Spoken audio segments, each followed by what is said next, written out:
Mu aduro ya yegyina asie ya. Efre no ogashi ahaban. Obi a wa honhom se onan ho no na se wopese etwetwe a betimi ate ahaban ni bi. Oti a na wayam. Eno nko a umfa hwentu. Wo de sra onan so sam fa kofom. Bebia ye oye bia sam fa kofom. Eni saa na wotwe. Onan na ho ni nyina ebegyan. Ebekọ. Ena afi nso no kro na Abena no oberere we no efri ho. Ahaban na wo ho na efri ho. Bekọ akoto na aduane wo. Eno so betimi arere orere na odi fom misatu. Eno so betimi de awasa wo na so. To say de wo nan ahono na. Edure ya isi ye friend nutri. Okay. Nutri na we ya. Eno enye. Obi a fiba achi no. Yale esi ni so. Okọ hospital si fiba wanu maduro ni saa enko. Eno anso abatete ahaban ni bi. Otete ahaban ni bebre na wotwitwa na Abena no. Wotwitwa na Abena ni bi di aka ho. Fa ko sija so. Pe garlic mu aba ko bobo na fa gu so.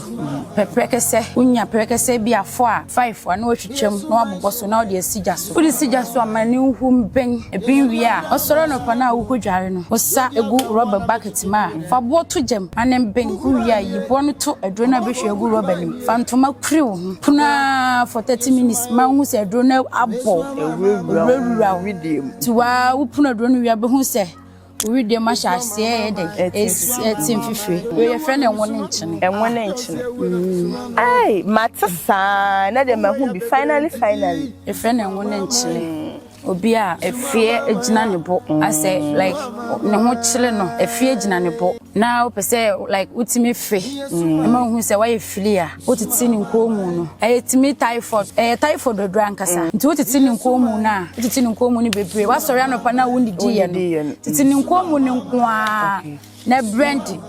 ne so ne so o brand na so ne so wi a bokap baako anopa bokap baako enumele bokap baako so ba wo de nka wo pa nom na no pa nko a adechi ana wasa anum ayen hwade eno so na typhoid ho a ebe firi ho na fie na ejina obo nyina obetimi ayi ni nyina afiri ho no wada roma be ma owogo no a wako ayenko mesira no ngo penyinya papa ni bi pa oba na ya papa ka se be ma no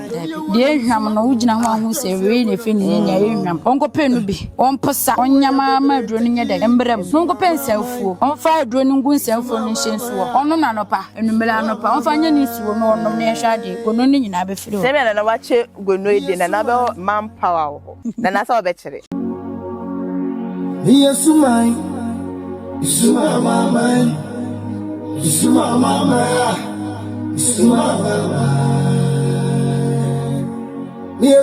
Sumai mama Dena ni abra sumanu Jodi abra wana mechichene were Sumai mama Dena ni abra sumanu Jodi abra wana mechichene were I SuroWiase TV FM Abena adobia mabana na Serwaa nana black power ne master mabana nchen na ye bedru ye no ye di nkomo ne amane nyina ewie ye nana se ene de mema mia me nkwala ana akire modru akire munwoma ni so ntene mene nana Abena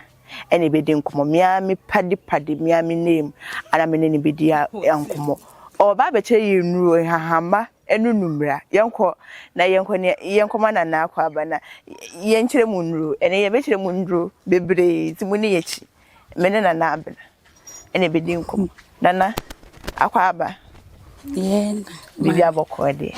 ana no madawro ma bibi aboko ede na no mase ene ye o so be kyere ye nuru nti aba yes that's it nti edru ben yale ben na obedi kan kire ne ehun ndu nti yo mbamcho etifu madawroma mu edru ya yegyina asie ya efre no ogashi ahaban obi a wa honhom se onan ho no na se wopese etwetwe a betimi ate ahaban ni bi okay oti a na wayam eno nko a umfa hwentum wo de sra onan so sam fa kofom okay bebia ye oye bia sam fa kofom eni saa na wotwe onan na ho no nyina ebegyan ebekọ okay ena afi nso no kro na Abena no oberere we no every ho ahaban na wo ho na free ho okay obekwa akoto na aduane wo ho eno so betimi awrewre owrewra na odi fom misatu eno so betimi dia wasa wo na so to say de wo nan ahono na etwetwe obi a like ne ho ehonhono obi a ahono wo no so betimi di bi asrasra eno kro na haban ne so ye sign the sa okay se udidi na se wofu ehye na wo pese oyam ye fili a ultimately na wo dia sa wo dia kekedro ene betum okay na wo dia sa nso eyifin okay ancho mayenko ene na na bla che yedru mu de mu ntie bi ene no mola so ntie bi tie bi o ene ye ko general excursion pa mu ne yechi sa ye ne na Abena ene ne sister ye fell say hey Mrs. Sister me mu ade akura o we ye Komfo Abena penny ana ketwa yo Komfo Abena ketwa ni ana Komfo Abena penny enso ni ene ye no mu nya na ekọ excursion no ye wi ne Komfo Abena ketwa be kase bi mu nya abotre se ye agi ndro ye wi a Komfo Abena because metete se Komfo Abena wa be dware ndro ni nyina ejai wa be dware ni nyina ejai ya samba baby fufuro bi Edwere ya isi your friend new tree okay new tree na ewe ya enu enye obi a fiba achi no ya liesi ni so ọkọ hospital si fiba wanu maduro ni saa enko enu anso abetete ahaban ni bi otete ahaban ni bebre na watwitwa na Abena no watwitwa na Abena ni bi di account fokusi jaso pegaric mu abako bobo na faguso peprekese unya prekese bi afo a 5 ana watwitwam na wabobo so na odi asija so odi sija so amani uhum ben ebin wi a osoro no pa na wukodware no osa egu rubber bucket ma fa bo to jam anem ben uwi a yibo no to adro na behwe egu rubber nim okay fantoma kuri wo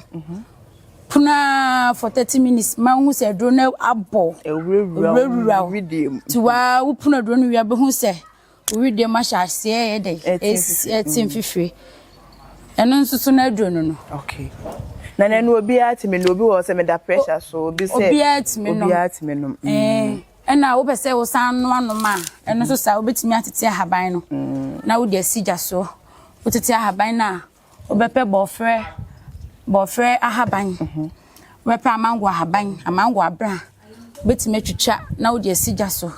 eno so na wanom benom na no pa enumere eno so fiba wo ho obedwo nso ni nyina egu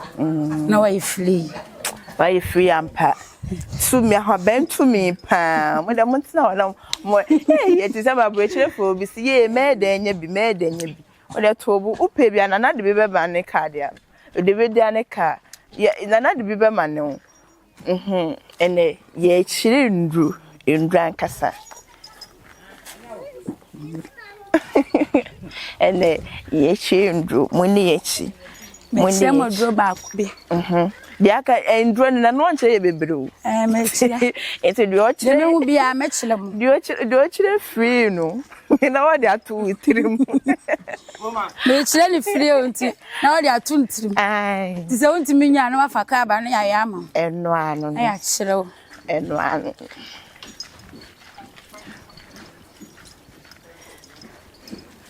And excursion, general excursion. Ana ye ne san mundi echi baby ye de mo be ko bia muni echire ade free bia na fam sa me refi maranka de baako okay we your friend simple dey simple na nenu se sa yale bi na me be chere no obi a ontimi authority obi a like ontimi ndidie na yematim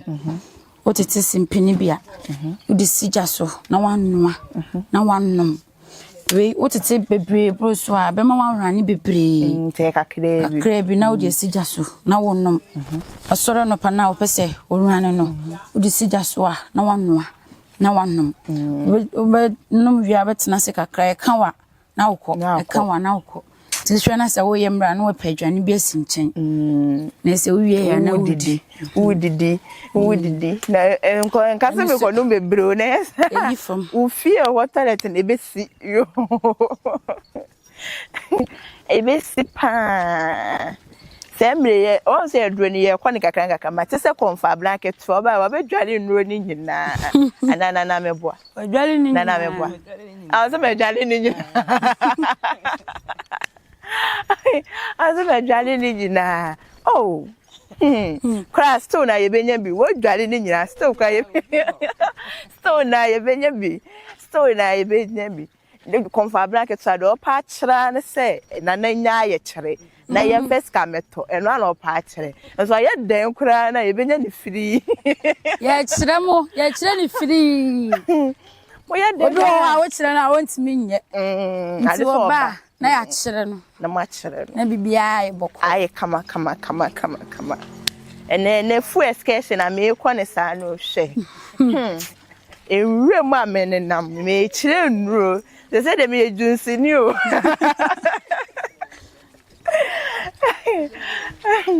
ene me junsini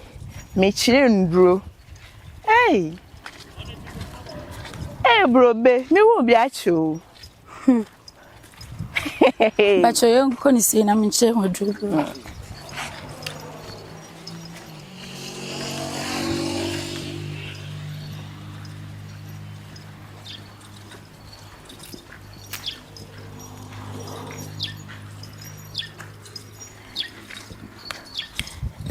ye chindro etie form fan che why na be ye nwe ye de ekwa ndro ni nyina ni faako ye peni ye de e be omo fan che wo mu ye nyina ye kwa excursion ni bi ye nya ye hwe ni so ade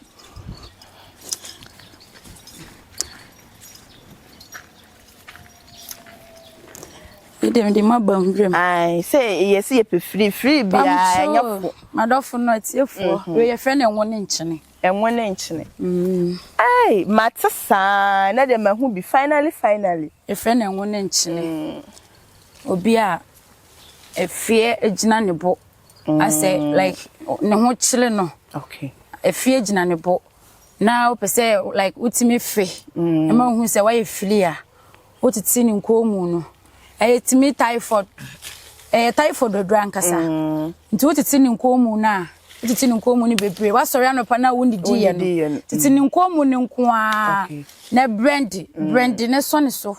wo brand na so ne so wi a bo cap baako anopa bo cap baako enumele bo cap baako so ba wo de nka wo pa nom na anopa nkoa anopa nkoa na wano adechia na wasanum ayen hwade eno so na typhoid ho a ebe free ho na fie na ejina obo nyina obetimi ayi ni nyina afiri ho no na obi beka de mi a wo ka afie asemi obi beka se menyim apemfo ne pa na taafe pa because they say no obi bom foro na onfe enti se obetimi anom wa wonyam no me pa cha wontimi nnom obi wo wa obetimi afe onfin be ye ya so be fia na onfin ye ya ba ne tititiru na ye typhoid ye typhoid aduro okay ena we kro na so ye san no anom etimi malaria aduro obetwitwa de sigya so eno so betimi da kan ni uchi no ho obetwitwa ni nyina de sigya so na eno so wana de punu eno ni nyina so timi sa adwuma no okay why apem for mo num bio ye se mo ntimi nnom akaka so efie ginejina mebu ntinu me be nom ama metimi afi ama me watom de bi apem for we it's not good for pregnant woman misremo and apparently me bro yan fan say nyin so oh na samate na say yan fan say nyin so what tete pepper so de ko say nyin say yema let na wo say nkwala na o maso den bam chowe ye fe ne mfufun mfufun obetete mfufun na dwuma ye ne say typhoid adura ankasa obi a odwunso a wote yawo obi a like I say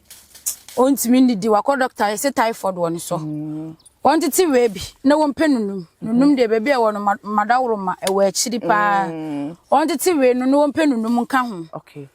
ni mienu pe enko a won fa sigya so onnom na nopa enumele anopa enumele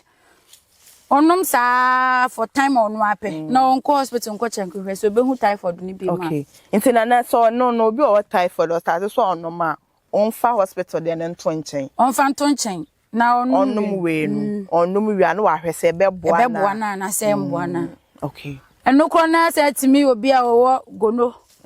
Obi a odwonso a wote yaw. Be ma odwonso a obele, oba odwonso a obere. Eno so sa wo de fra na wanu. Mama Johnson seconds biano. Mo pe binom na ni nyina. Ye che free edro e na wa. Madaro ma be ma owogu no.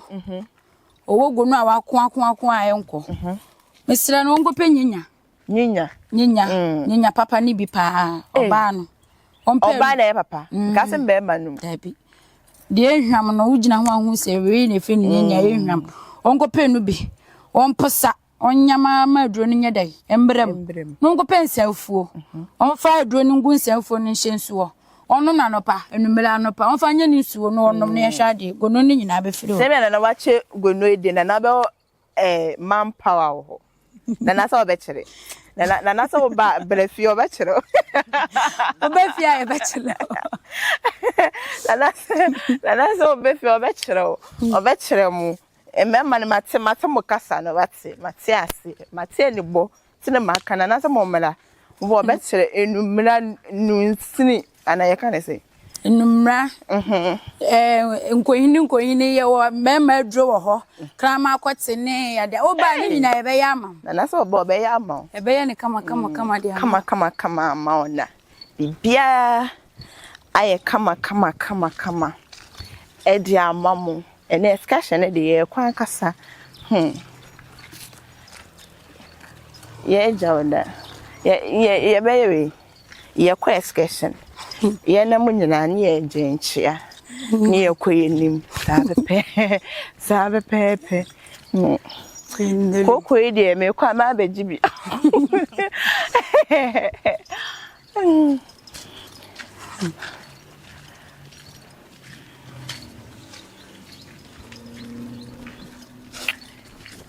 enro ne de Komfo Abena ketu adware ne nyina enro na ya ye di because of the akwan no aye kweti na Komfo Abena adware ne nyina asa ombe so be kire ye yo une yoko ya ne be kwenche ya ne be kwenche Muslim etiefo madawruma we friend twita oh twita oba wonyem a kan 9 months mana ne time aso obekwa akwo okay ompe sika coins miensa ida so benya 10 pesos miensa do benya bia onfa ahodo miensa anase 7 okwa onfa nko twita yase no nko koto fa mompa yese na wadawruma me time aso amekwa akwo misira wo se mekwa ma mento se kosua okay sede ye twetan ya utimi twe ema ne twe no saa na mekwa awoso ma mento ete kosua ma me ba no emfiri nto se kosua na me hu nsa ampa se mu ohonum nti wakasa wiye na so de kwensi ni gu ase na se wo otwe na se tuwa na se na nanu be na adwuma na man se wo twe na se ntwe a onjan no onko ba bi foforo nsa onkotwe foforo eno so se adwuma no me twe ahe ele no so abuo ele no so no se wo kwa empe ba bia eho din sei pe ba bia eho mre na wo hu se wanka se wo tu a betimi atu okay se a me de me twen ya ntwen de se me twe foforo na me se be eho din o twen let's say na no munye embeso mbeti o eno na edin me twen na esu abu me twen edi wonya ba bia eho mla Inti baby ho mere na twe na entwe enye saa edi ayo antwe me a metwe 20 kura na ewo no ma na ene se metwe na entwe a meko nso agu ase o se edo aye mere edo so okay Ntiane saa na wape baby edo so paa wo ho no mu na ndi wakotwetwe na aye kama ama ye na ehede kwa we so ye freno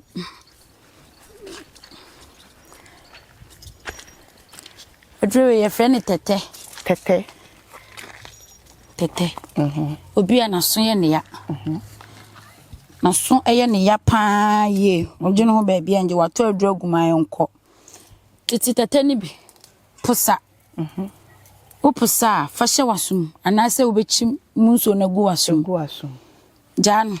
Be 30 minutes ube hu se wasum ahyase ebo. Bo te se de makono. Ya de. Ba wutimi gina pintin a enu se mbo wie no na waso na yo ya na ekọ nti opemsuo a na se wo kwa akoda na se opese uhu a bobo ni sei never hihye wasum ne da ba be hihye wasum wan kenti ma be yedu na fi wasum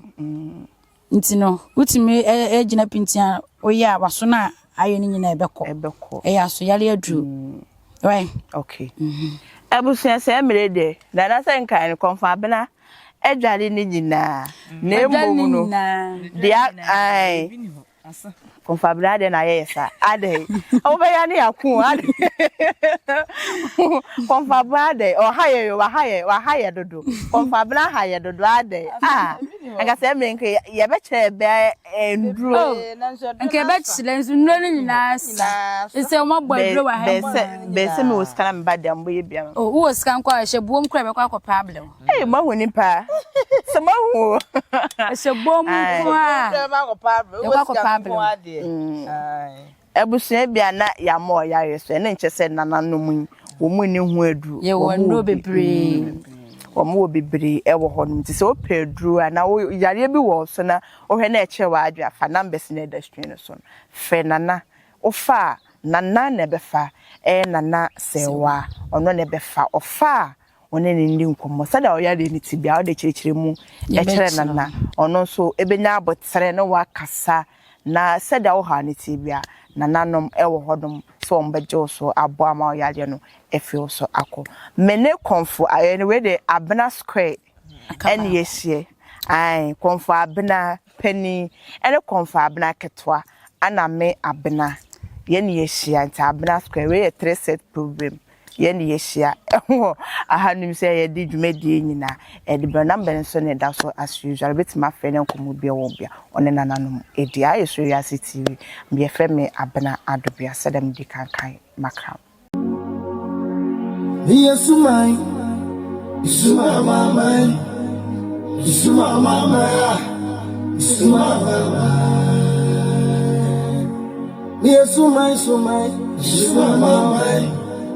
then I am suman. Do the other one I'm a chicken with her. Yes, my mama. Then I am suman. Do the other one I'm a chicken with her.